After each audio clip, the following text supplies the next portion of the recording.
देखिए जी, अभिनव मेरा इकलौता बेटा है। इसके अलावा एक बेटी है मेरी, उसकी शादी हो गई है और अब वो अपने ससुराल में ही रहती है। कभी कभार ही आना होता है उसका। अब आप तो जानती हैं, बेटियों की जब शादी हो जाती है तो वो अपनी घर गृहस्थी को संभालने में ही बिजी हो जाती हैं। तो आप बस ये समझ लो कि आपकी बेटी खूब राज करेगी। बस यही बोलकर रूपाली की सास ललिता उसे अपने घर की बहू बनाकर ले आती है। लेकिन शादी के कुछ दिनों बाद ही उसे समझ आ जाता है कि उसकी ननद आए दिन ही अपने मायके में आकर पड़ी रहती है। अच्छा माँ, मैं फोन रखती हूँ, लगता है सुरभि दीदी आई हुई हैं? अभी परसों ही तो वो आई हुई थी, जब तू उसके लिए समोसे बना रही थी। आज फिर वो आ गई क्या? इसके सास ससुर कुछ कहते नहीं क्या इसे? यहाँ तो तू अगर एक दिन भी मायके आ जाए तो तेरे ससुराल वालों के फोन पर फोन आ जाते हैं। अरे इसे कोई कुछ कहता क्यों नहीं? क्या बताऊं माँ, अब माँ जी तो इसे कुछ नहीं कहती, तो फिर मैं कौन होती हूँ इसे कुछ कहने वाली। उधर बाहर सुरभि की आवाज आ रही होती है।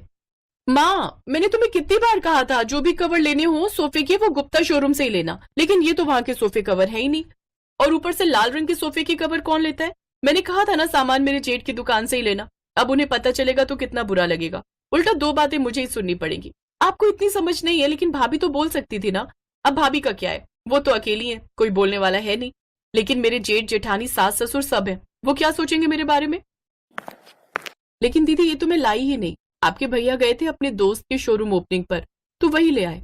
अब गए थे तो कुछ ना कुछ तो लेना बनता ही है ना। अच्छा अच्छा, ठीक है ठीक है। वैसे भाभी शाम को आप खाने में ना छोले भटूरे बना लेना, मेरा बड़ा मन कर रहा है। ससुराल में बनाने पर तो मेरा काम बहुत बढ़ जाता है। दो भटूरे खाने के लिए मुझे सबके लिए बनाना पड़ता है, ऊपर से सारा किचन फैलता है वो अलग। ठीक है भाभी, सुन लिया। हाँ हाँ दीदी, मैं बना दूंगी। और हाँ, तनिष्क भी ऑफिस से यहाँ आते हुए जाएंगे, तो आप उनके लिए भी बना देना। ठीक है दीदी। रूपाली रसोई में जाती है और अपनी ननद के लिए कोल्ड ड्रिंक और नमकीन लेकर आती है। कुछ देर बाद वो छत से कपड़े उठाकर लाई और उनकी तह बनाने लगी। अपनी भाभी को बिना प्रेस किए कपड़े रखते हुए देख सुरभि बोली, अरे भाभी, आपने बिना प्रेस किए कपड़े अलमारी में रख दिए? हाँ, वो क्या है ना, प्रेस खराब हो गई थी तो इसलिए। तो क्या आपके पापा ने आपको प्रेस भी नहीं दी दहेज में? मेरे पापा ने तो मुझे हर सामान दिया था। ये सुनकर रूपाली दुखी हो गई, क्योंकि वो गरीब घर से थी और उसे कुछ ज्यादा नहीं मिला था। शाम को रूपाली रसोई में छोले भटूरे बनाने की तैयारी करती है, तभी सुरभि भी वहां आ जाती है। वाह वाह, क्या खुशबू आ रही है। अच्छा भाभी, वैसे वो क्रॉकरी सेट कब लिया? ये तो आपके भैया को कंपनी से मिला था दिवाली पर। अच्छा, तो फिर मैं इन्हें ले जाऊं? वो क्या है ना, मेरे ससुराल में रखा क्रॉकरी सेट थोड़ा पुराना हो गया है। ठीक है दीदी, ले जाना। पहले खाना बनकर तैयार है, वो तो खा लीजिए। रूपाली सबको खाना परोसती है, तभी सुरभि का पति भी वहां आ जाता है। वो सब छोले भटूरे खा लेते हैं। तभी सुरभि अपने पति के साथ जाने लगती है। अच्छा भाभी, अगर छोले भटूरे हैं तो 4-5 पैक कर दो, क्या पता बच्चों को फिर भूख लग जाए। वैसे यहाँ के लिए तो कम नहीं रहेगा ना? अरे नहीं नहीं बेटी, तू ले जा। अगर कम रहेगा भी तो मेरे लिए रूपाली रोटी लगा देगी, और ये दोनों तो वैसे भी जरा जरा सा खाना खाते हैं। सुरभि वहां से चली जाती है, लेकिन सारा वक्त किचन में रहने के बावजूद भी पूरे दिन की थकान और उन सब की बातों से अब रूपाली परेशान हो चुकी थी, और अब उसका मन करता था कि यहाँ से सब कुछ छोड़कर वो कहीं चली जाए। ऐसे कुछ दिन बीतते हैं। फिर अगले हफ्ते, अरे रूपाली बहू, वो सुरभि का फोन आया था। काम करते हुए ना उसके हाथ की उंगली कट गई है, इसलिए उससे घर का काम नहीं हो पा रहा। वो कुछ दिन यहीं रहने के लिए आ रही है। अपनी सास की बात सुनकर तो रूपाली का माथा ही गर्म हो गया। वो अपने कमरे में जाकर जल्दी जल्दी सामान समेटने लगी। ये देख उसके पति अभिनव ने उससे कहा, अरे क्या बात है रूपाली, तुम ये सारा सामान बेड के अंदर क्यों छिपा रही हो? क्योंकि पति देव जी, आपकी प्यारी बहन सुरभि आ रही है ना। कल ही बाजार से मैं ये सामान खरीद कर लाई हूँ, कहीं उनकी नजर इस पर पड़ गई तो वो सब अपने साथ ना ले जाए। अभिनव को अपनी बहन की आदत का पता था, इसलिए वो चुप रहा। शाम को ही सुरभि अपने बच्चों के साथ वहां धमकी, वैसे माँ एक बात तो बता, भाभी को बार बार मेरे यहाँ आने से कोई परेशानी तो नहीं है ना? अरे उसे क्या परेशानी होगी, 2 रोटी ही तो बनानी है उसे, और वैसे भी ये घर हमारा है, तो हम अपनी बेटी को जितनी बार बुलाएं हमारी मर्जी, तू चिंता मत कर। बिल्कुल सही कहा माँ आपने, आपने तो मेरा बोझ हल्का कर दिया। अच्छा बच्चों, अब तुम यहाँ क्यों शोर मचा रहे हो? जाओ अपनी मामी के कमरे में जाओ और वहां एसी और टीवी ऑन करके बैठ जाओ।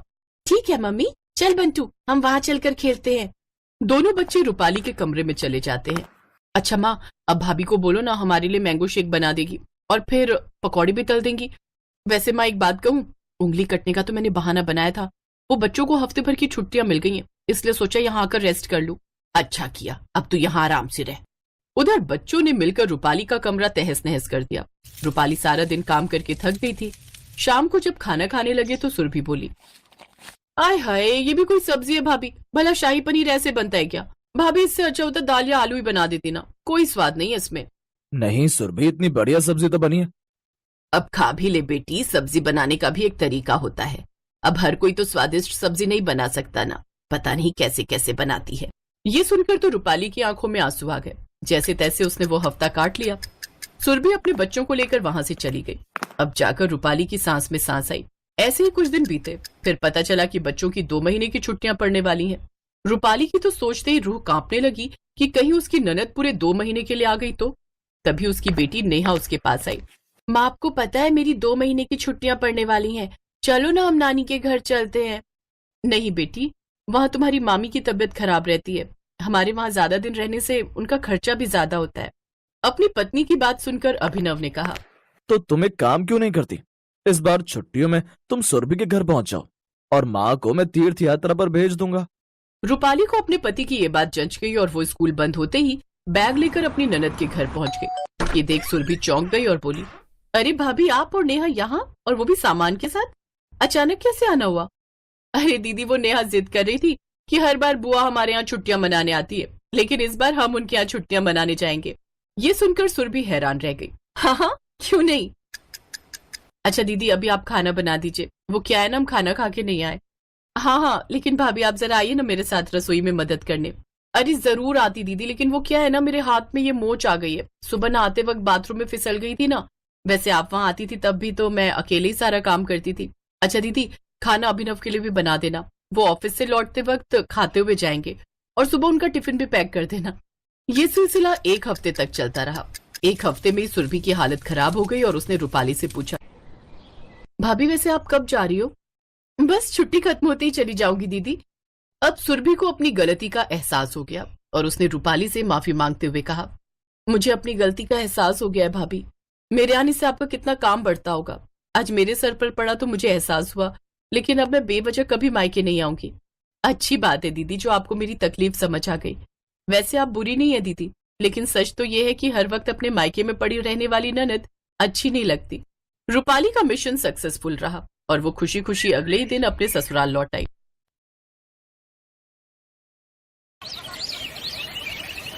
तुम दोनों को शर्म नहीं आती? बाबूजी वहां धूप में अकेले हल चला रहे हैं और तुम दोनों यहाँ बैठकर आराम कर रहे हो।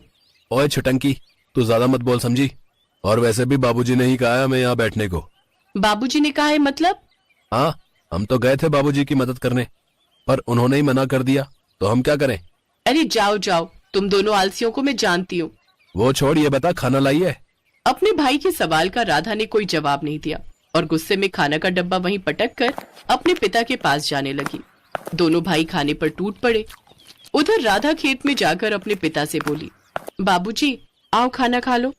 हाँ बेटिया, बस थोड़ा सा ही बाकी रह गया है, तुम चलो, मैं बस अभी आया। लाइए मैं कर देती हूँ, आप जाकर खाना खा लो।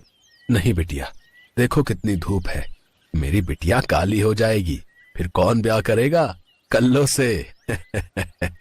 कल्लो, ये नाम भी अच्छा है वैसे बाबूजी। इस बात पर रामलाल और राधा जोर जोर से हंसने लगे। रामलाल के 3 बच्चे थे, सबसे बड़ा अमित, फिर सुमित और सबसे छोटी राधा। रामलाल की पत्नी का बहुत पहले ही स्वर्गवास हो गया था।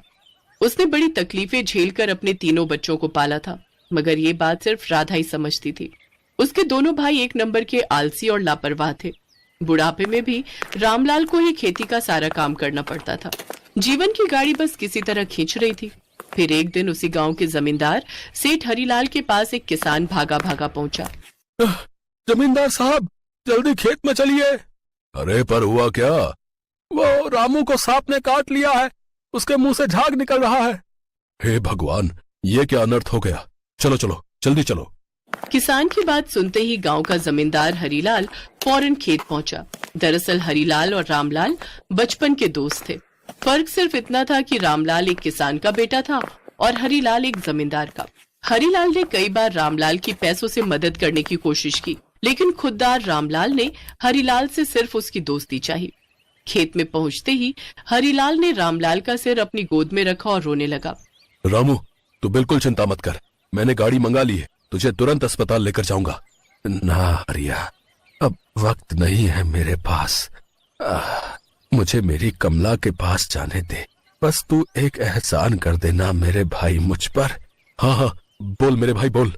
और फिर रामलाल ने हरिलाल के कानों में कुछ कहा और फिर उसी की गोद में दम तोड़ दिया। अगले दिन अंतिम संस्कार के बाद हरिलाल ने सुमित और अमित को अकेले में बुलाया और कहा, तुम्हारे पिताजी को किसी मामूली सांप ने नहीं काटा था, वो एक इच्छाधारी नागिन थी। रामू चाहता तो उसे फावड़े से मार सकता था, लेकिन उसने ऐसा नहीं किया। इसी वजह से इच्छाधारी नागिन ने उसे एक वरदान दिया कि उसकी बेटी यानी तुम्हारी बहन राधा जब 21 साल की हो जाएगी तब वो जिस भी चीज को छुएगी वो सोने की बन जाएगी। हरिलाल ने अपनी बात कह दी थी, जिसे सुनते ही दोनों भाइयों की आंखों में चमक आ गई। वो तुरंत राधा के पास पहुंचे। राधा, तू बिल्कुल परेशान मत होना बहन, बाबूजी नहीं रहे तो क्या हुआ है? अब से हम दोनों भाई तेरा पूरा ख्याल रखेंगे। अपने पिता को खो चुकी राधा को अपने भाइयों की बात सुनकर बहुत राहत मिली। फिर कुछ दिनों बाद दोनों भाइयों की शादी हो गई और जैसे ही दोनों भाइयों ने अपनी अपनी पत्नियों को वरदान वाली बात बताई तो दोनों जेठानी और देवरानी के मन में भी अपनी इकलौती ननद के लिए प्यार उमड़ पड़ा। दोनों राधा को अपने साथ रखने के लिए झगड़ने लगी और फिर, राधा हमारे साथ रहेगी, बस बात खत्म। अरे एक ही प्यारी ननद है मेरी। हाँ, और मेरी तो जैसे 4-4 नंदे हैं ना। राधा हमारे साथ रहेगी, मैंने कह दिया। राधा को ये सोचकर खुशी हो रही थी कि उसकी दोनों भाभियां उससे कितना प्यार करती हैं, लेकिन दोनों के झगड़े को खत्म करने के लिए कोई तो रास्ता निकालना ही था। इसलिए तय हुआ कि राधा 3 महीने एक भाई के पास रहेगी और अगले 3 महीने दूसरे भाई के पास। इस दौरान दोनों ही भाभियां राधा का बड़ा ख्याल रखती और फिर वो दिन भी आ गया जब राधा 21 साल की होने वाली थी। रात 12 बजते ही सबने मिलकर राधा के 21वें जन्मदिन का केक काटा और फिर, चलो राधा, ये 3-3 महीने का चक्कर छोड़ो, अब से तुम हमारे साथ ही रहोगी हमेशा के लिए। अरे ऐसे कैसे है? राधा का ख्याल तो हमने भी रखा है, राधा हमारे पास रहेगी। आपको क्या लगता है सारा सोना खुद रख लोगे और मैं बस देखता रहूंगा? सोने की बात सुनकर राधा हैरान थी और वहीं उसके दोनों भाई और भाभियां फिर से लड़ने लगे, यहाँ तक कि दोनों ने एक दूसरे का गला पकड़ लिया। और तभी राधा अपनी दोनों भाभियों को रोकने के लिए आगे बढ़ी और फिर, अरे क्या कर रही हो? हमें मत छुओ, कहीं हम सोने के बन गए तो। 1 मिनट, लेकिन तुम दोनों तो अब भी पहले जैसी ही हो। राधा, जरा ये गिलास तो पकड़। राधा ने अमित के हाथ से वो गिलास ले लिया, लेकिन वाकई में उस गिलास को भी कुछ भी नहीं हुआ। अमित, सुमित और उनकी पत्नियों को समझते देर नहीं लगी कि उनके साथ बहुत बड़ा मजाक हो गया है। चारों ने अपना माथा पीट लिया और फिर, क्या हुआ भैया? मुझे भी तो कुछ बताओ, आखिर हो क्या रहा है? ऐसा है, मैं अपने घर जा रहा हूँ, अब तू ही रखे से अपने पास। अच्छा, मैं क्यों रखूं? अब सच्चाई का पता चल गया तो मेरे सिर पर मर रहे हो उसे, हैं? तो फिर ठीक है, राधा तो निकल यहाँ से। मतलब मैं कहाँ जाऊंगी भैया? हमें नहीं पता, जहां मर्जी जा, हमसे झूठ बोला गया। अरे बाबूजी ने धोखा किया है हमारे साथ। राधा को जैसे ही पूरी बात पता चली तो उसके दिल के साथ साथ उसका भ्रम भी टूट गया। वो खुद भी अपने भाइयों के साथ नहीं रहना चाहती थी। वो रोते हुए घर से बाहर निकली तो उसे अपनी गाड़ी के साथ हरिलाल खड़ा दिखाई दिया। हरिया चाचा, देखो ना, मेरे भाइयों ने मुझे। मैं सब जानता हूँ बेटी, इसीलिए तो तेरा इंतजार कर रहा हूँ। अब तू मेरे साथ चल, आज से तू बहू है। मेरा बेटा विमल बहुत होनहार और समझदार है और उसके साथ तेरा रिश्ता तो मैंने और तेरे बाबूजी ने बचपन में ही तय कर दिया था। रामू को तेरी बड़ी फिक्र रहती थी और उस दिन भी उसने मुझसे यही कहा था, बस मेरी राधा का ख्याल रखना हरिया। चिंता मत कर रामू, मैं जल्दी उसे अपने घर की बहू बनाऊंगा और फिर उसे कभी कोई परेशानी नहीं होगी। तेरा बहुत धन्यवाद भाई। बस तभी मैंने तेरे भाइयों को इच्छाधारी नागिन के वरदान की झूठी कहानी सुनाई। फिर जो हुआ वो सब तो तू जानती है बेटी। राधा को पूरी सच्चाई बताने के बाद हरिलाल उसे अपनी गाड़ी में बिठाकर गांव के मंदिर में लेकर आया, जहां उसका बेटा विमल राधा के इंतजार में खड़ा था और पास ही शादी का मंडप भी तैयार था। बस बस बेटी, आज से मैं ही तेरा ससुर और मैं ही तेरा बाप हूँ और चिंता मत करना, भगवान का दिया सब कुछ है हमारे पास। मैं जानता हूँ तू मेरे घर को स्वर्ग बना देगी और तू चिंता मत करना बेटी। तो जिस चीज पर हाथ रखेगी तेरा ये बाप उसे तेरे लिए सोने का बना देगा।